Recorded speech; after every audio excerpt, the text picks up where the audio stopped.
My name is Kristen Hovet, and welcome to the Otherautism podcast. I'm a research communications professional, and I have a master's degree in health studies. I was diagnosed with level 1 autism in my 30s, and I also live with health conditions that are often co-occurring alongside autism. The Otherautism is a place to explore late diagnosed autism, discuss the latest in autism research, and hear directly from autism researchers, help dispel myths and stereotypes about autism and autistic people, and more. If you're autistic or wondering if you might be, I'm hoping this podcast helps you to feel more informed and less alone.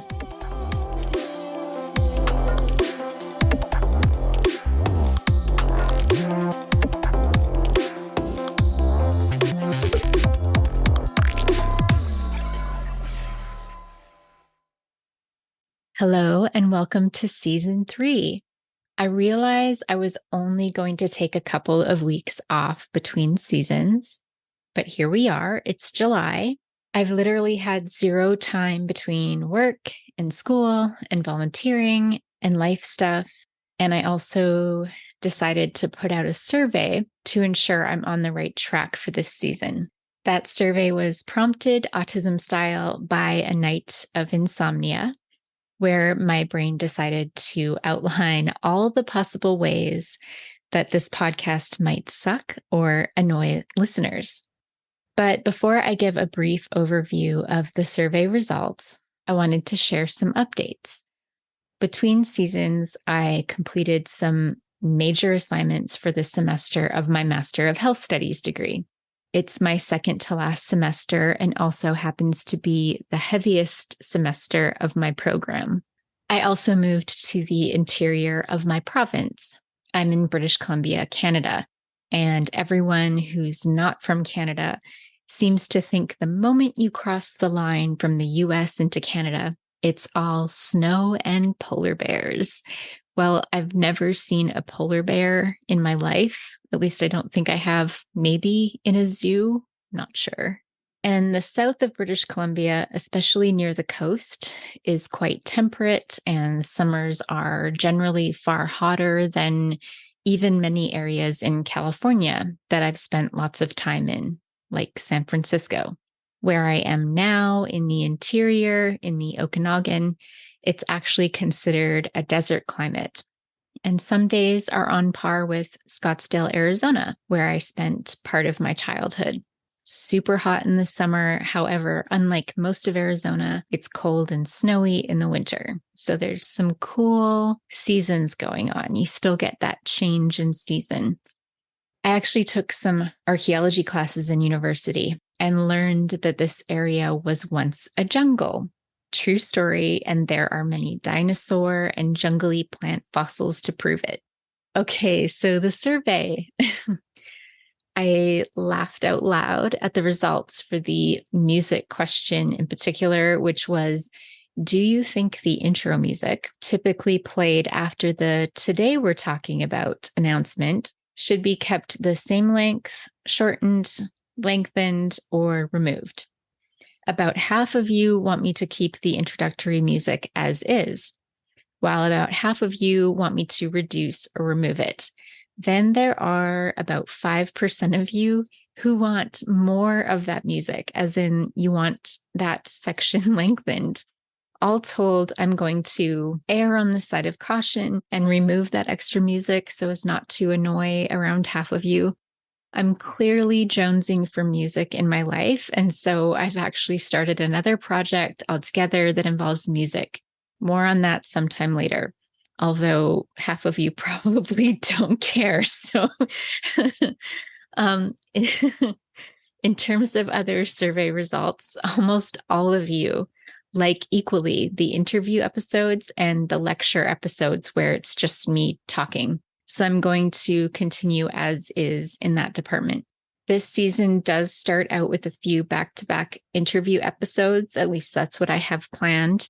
But I will get back to the lecture-y episodes very shortly following those, or I might kind of intersperse the lecture-y ones with the interview ones, depending how the schedule goes. I've got an interview with a late diagnosed autistic adult for you coming up. and then one with a neurodivergent occupational therapist, and then one with a therapist who's discovering her own potential neurodivergence. She's right there in like the thick of it. And part of the content she stumbled on, including the accompanying website to this very podcast. I can't wait for you to hear those interviews, and super excited for the other guests I've also got planned for this season. Now, to get a bit serious for a second, I wanted to talk about something very important as a reminder to listeners as we start season 3 and as we grow as a community of listeners. This podcast has grown exponentially. It's grown far more quickly than I could ever have expected, which I am so, so grateful for. I'm getting goosebumps just saying this. Like it's blown my mind. The growth is due in large part to all of you. You share episodes with family, with friends, and even with doctors and therapists. You rate and review the podcast. You talk about it on social media and in forums. And I want to say a massive thank you. This podcast couldn't be where it is today without you. But with more listeners comes more emails, and I'm still a one person plus one cat show, and the one cat doesn't do much of anything. So anyway, I've noticed a matching massive increase in the number of emails I receive. Now, I love getting emails from you. Love, love, love, love, love.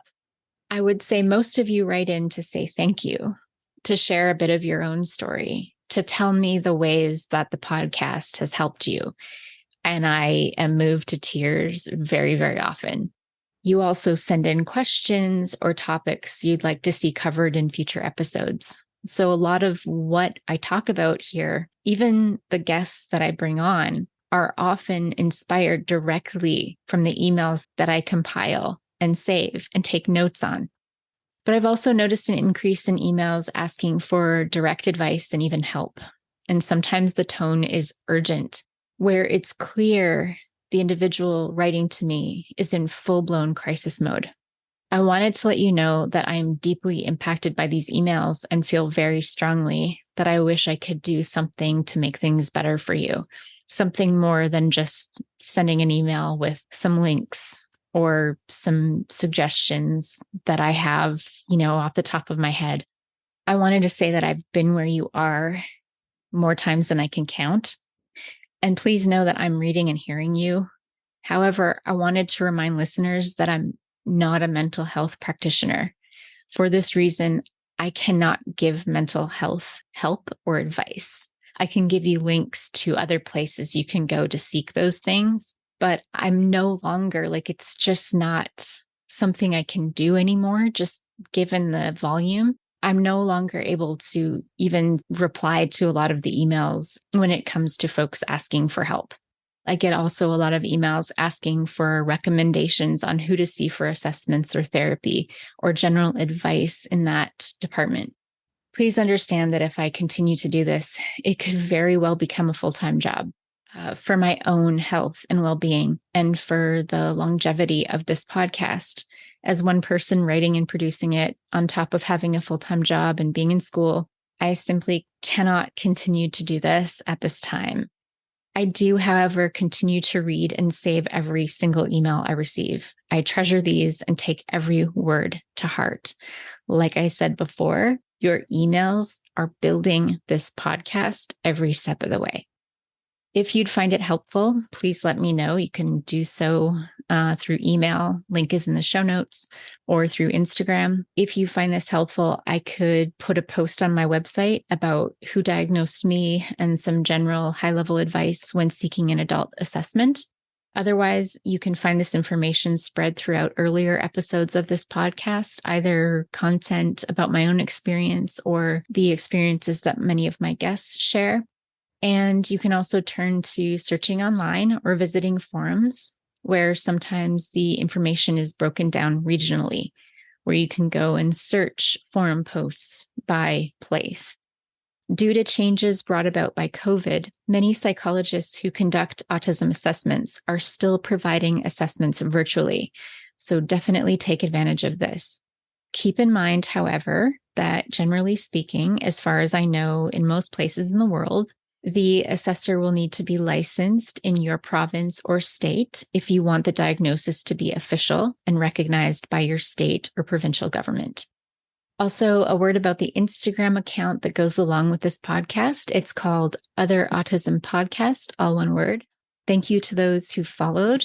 I realize I'm not very active on there right now, but I do have plans to become more active as soon as my last semester is over in December.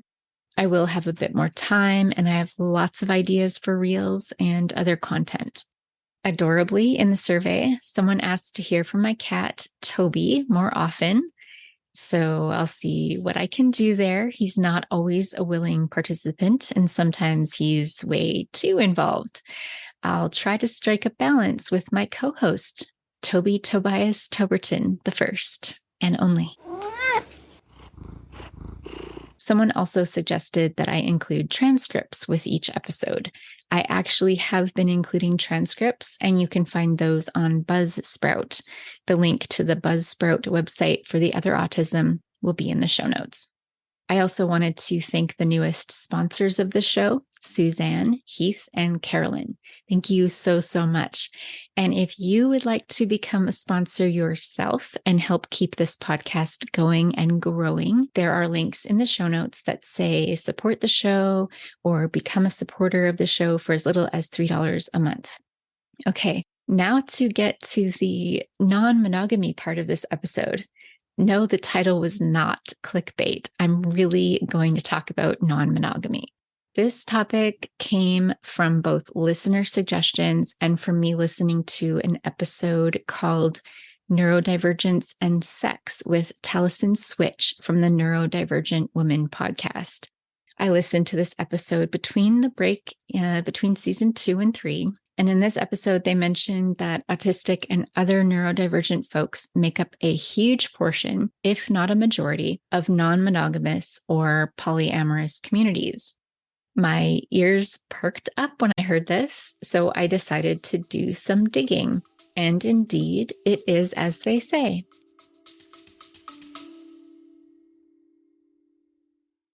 Are you an autistic person based in British Columbia, Canada? Small Army Entertainment, in collaboration with a leading Canadian broadcaster, is developing an exciting new series inspired by a global hit. The search is on for autistic individuals aged 18 or older based in British Columbia to join as interviewers. Imagine this. You'll receive training and then step into a studio to interview A-list celebrities, bringing a fresh and unique perspective to the conversation. You'll have the chance to ask insightful questions and explore the lives of famous personalities in ways that no one else has. If you're interested in the possibility of interviewing major celebrities and being part of an incredible team of autistic interviewers, Small Army Entertainment would love to hear from you. Reach out at production@smallarmyentertainment.com. That's production@smallarmyentertainment.com. Curious. While there aren't many studies looking at this topic directly, there are a few, as well as many, many anecdotal accounts, including clinical accounts from mental health professionals about the strong overlap they've noticed between neurodivergence, neuroqueer identities, and relationship variation, including various forms of non-monogamy, especially polyamory, where a person often has one primary romantic relationship. For example, this may be the person they spend the most time with and or live with, and one or more additional romantic relationships, sometimes called secondary relationships. Polyamorous relationships are usually sexual, but they aren't always. Polyamorous relationships differ from other forms of non-monogamy in that polyamorous relationships involve the informed consent of all partners. It's not swinging, it's not cheating, it's not sleeping around, it's not one-night stands. It's ethical or consensual non-monogamy. In polyamory, the focus is on the relationships, the love bonds, the emotional connections, and less on sex. Interestingly, polyamory differs from open relationships. In open relationships, a couple usually agrees that having sex with other people is okay, and they may or may not agree to inform each other of any encounters they might have with others. In open relationships, the emphasis is on the sexual aspect of these additional encounters. Emma Singer, in an article about the differences and similarities between polyamory and open relationships, writes, quote, "Both relationship styles represent a rejection of the more traditional monogamous coupling in favor of a less constricting experience of romance. It's also worth noting that in both polyamorous and open relationships, unhealthy power dynamics shouldn't be present, and boundaries must be discussed and mutually agreed upon before the arrangement is underway and consistently thereafter, lest it turn into a not so ethical non-monogamous situation." End quote. Before I go any further, I want to address a strange myth about autistic people, and that is the myth that autistic people aren't sexual or don't have romantic and or sexual relationships or needs or desires. Okay. While autistics are indeed more likely to report being asexual, they're also more likely to report having sex and actually having sex as a special interest. So just saying. Anywho, what we can gather from this is that autistics are more likely to report sexual variation in general than non-autistics. Also, research has found that autistic people want and benefit from a variety of relationships to a similar, if not same degree as non-autistic people. These relationships include platonic, aka friendship-based, romantic, physical, sexual, all the kinds of relationships. Also in recent research and anecdotal accounts, as I've mentioned earlier, autistic folks are more likely to report being in polyamorous or otherwise non-monogamous relationships. Why is this? There are many theories as well as accounts written by autistic people telling us why they prefer non-monogamy over monogamy. Here are some reasons, which I will number, but these are listed in no particular order. Number one, autistics are far more likely than non-autistics to identify as LGBTQIA+, and this community has historically been more involved in non-monogamy than heterosexuals. What your peers are involved with, you're more likely to be involved with, or at least learn more about, simply by association. Also, when you're surrounded by people exploring sexuality and gender identity, this tends to lead to increased awareness of these topics and greater chance of wondering about these things for yourself.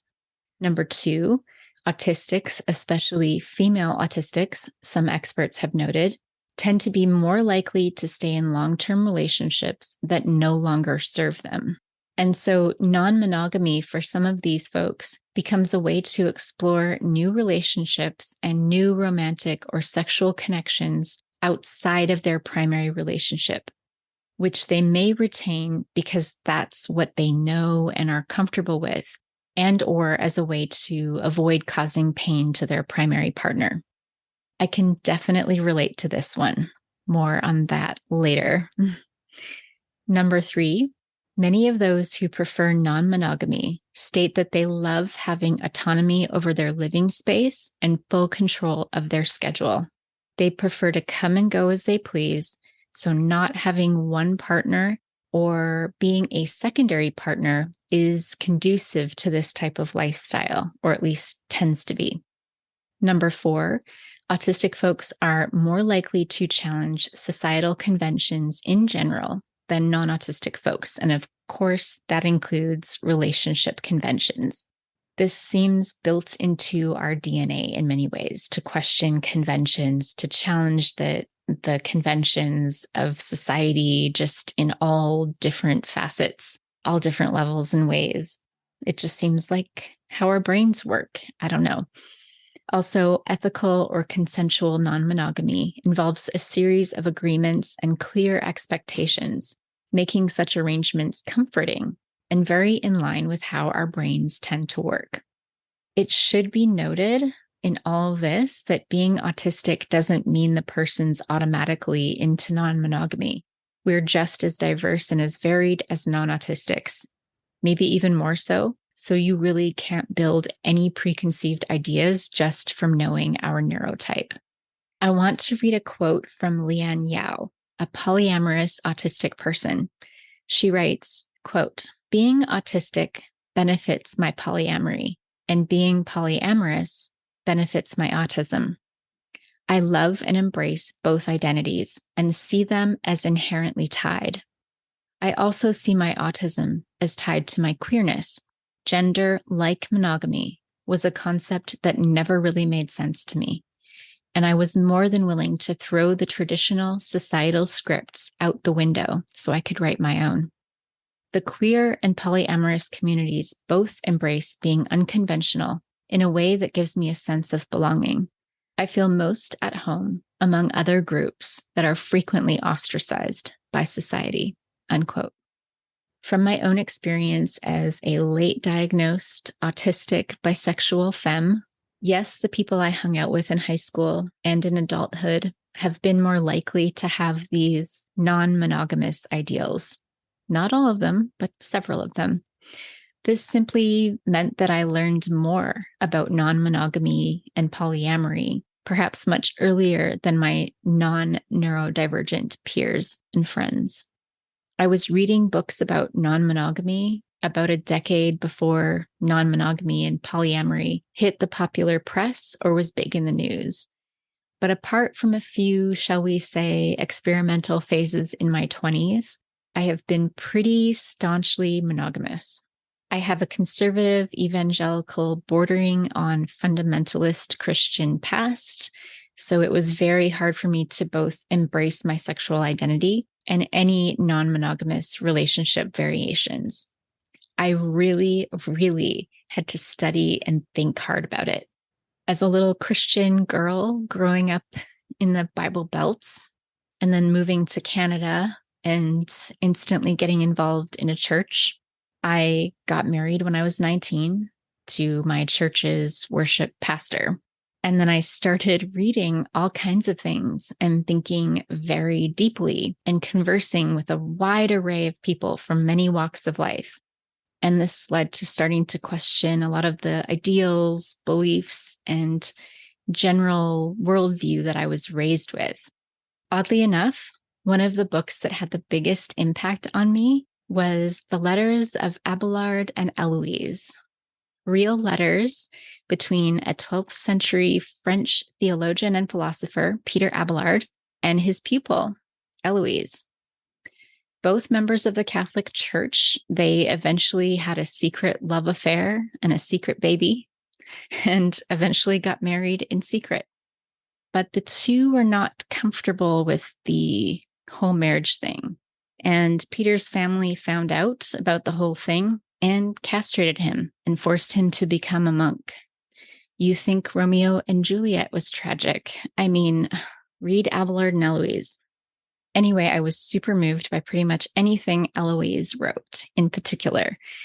One of her letters really stood out, and it went like this. "The name of mistress instead of wife would be dearer and more honorable to me. Only love given freely, rather than the constriction of the marriage tie, is of significance to an ideal relationship." And my absolute favorite. "And if the name of wife appears more sacred and more valid, sweeter to me is ever the word friend, or, if you be not ashamed, concubine or whore." Preach.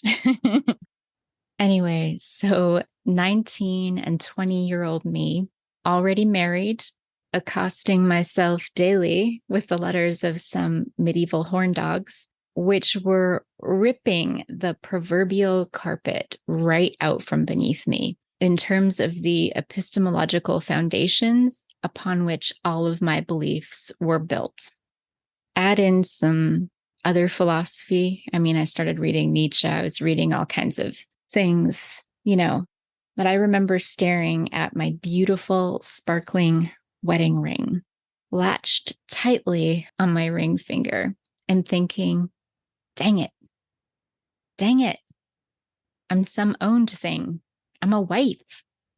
I'm a wife. Ah. And I will say that my thinking is more nuanced these days. Heck, maybe I will get married someday. I don't know. But that's a bit of my thought process from back then. The words went round and round in my head. Far sweeter to me is ever the words friend, concubine, whore. Far sweeter to me.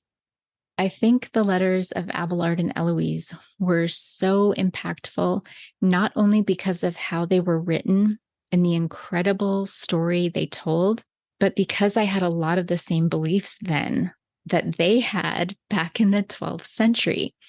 I really did see the world in some very similar ways, so that they were contesting aspects of a good Christian life in such a way that resulted in a series of direct hits to my beliefs and my ideals, specifically around marriage and love.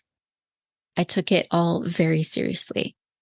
I stayed in my marriage, however, for several more years, but my commitment to marriage as a general concept, as a construct, and as an institution was dealt some serious blows right out of the gate. I don't think my marriage stood a chance. Not to mention, I married way too young and had a lot of growing to do. I'd eventually leave my faith, then leave my marriage. And then I went a bit bonkers for several years. But during that time, I really discovered who I was. I got in touch with my sexuality, my beliefs, my preferences, what I liked, what I didn't like, and so on. My faith and my deep devotion to it had, I think, caused a kind of arrested development in that whole department. And so I did in my late 20s what a lot of folks in their late teens and or early 20s do. But after a few years of dating and not taking things too seriously, I eventually got back into a long-term monogamous relationship that lasted over a decade. But I never stopped questioning the ethics of monogamy. I never felt comfortable feeling like someone's property or that I couldn't experience another person sexually ever again. As a super loyal person, however, I never went against my partner's preference for monogamy. Never. And now here I am once again, single, ready to, well, I'm being silly, but for real, here I am once again, questioning monogamy and really not wanting to go back to it. I mean, who knows? Maybe one day or one person will change all of that. But here it is right now. Here I am. I also want to give an important reminder that being bisexual or queer or autistic or non-monogamous does not make a person more willing to do crazy stuff. I feel like when I've disclosed these parts of myself, some people make the very wrong assumption that I'm super de-duper desexual and up for anything they want.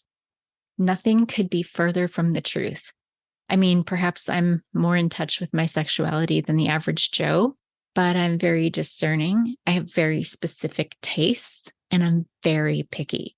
I don't go around desiring anyone and everyone that moves and being up for anything. I know this is true for me, and I know this is true for many others who share the same or similar identities. Just be mindful of that. Challenge your knee-jerk responses and even your automatic thoughts and judgments that arise when you hear words like non-monogamy and polyamory, or even neuroqueer, bisexual, pansexual, the list goes on. I'd love to hear your stories, if you're willing to share them, about your own journey to and from non-monogamy, monogamy, any of the things we've talked about in this episode. Well, that's all I have for you today, episode 1 of season 3. Thank you so much for being here.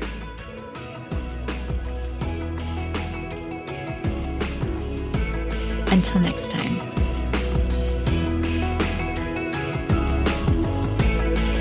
Bye.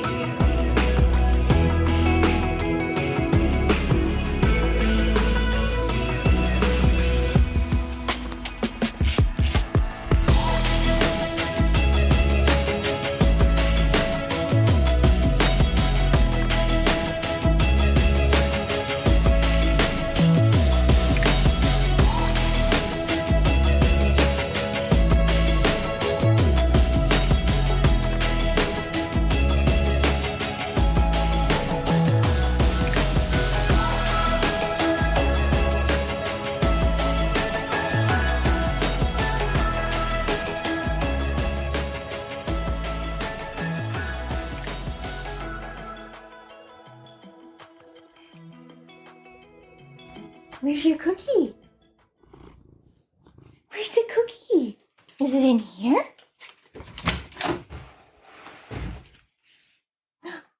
What's that?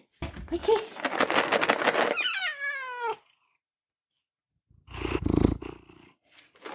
What's this? Maybe if you could help edit. Are you going to help edit this episode? Make yourself useful. Don't purr at me. Do you want this? What?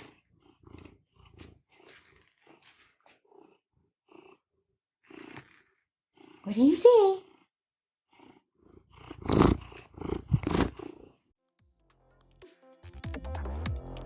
Thank you so much for listening. If you enjoyed this podcast, I invite you to leave a rating or review and share this episode with a loved one. If you'd like to submit a question or message to listeners, please send an email. You can find the email address and more in the show notes.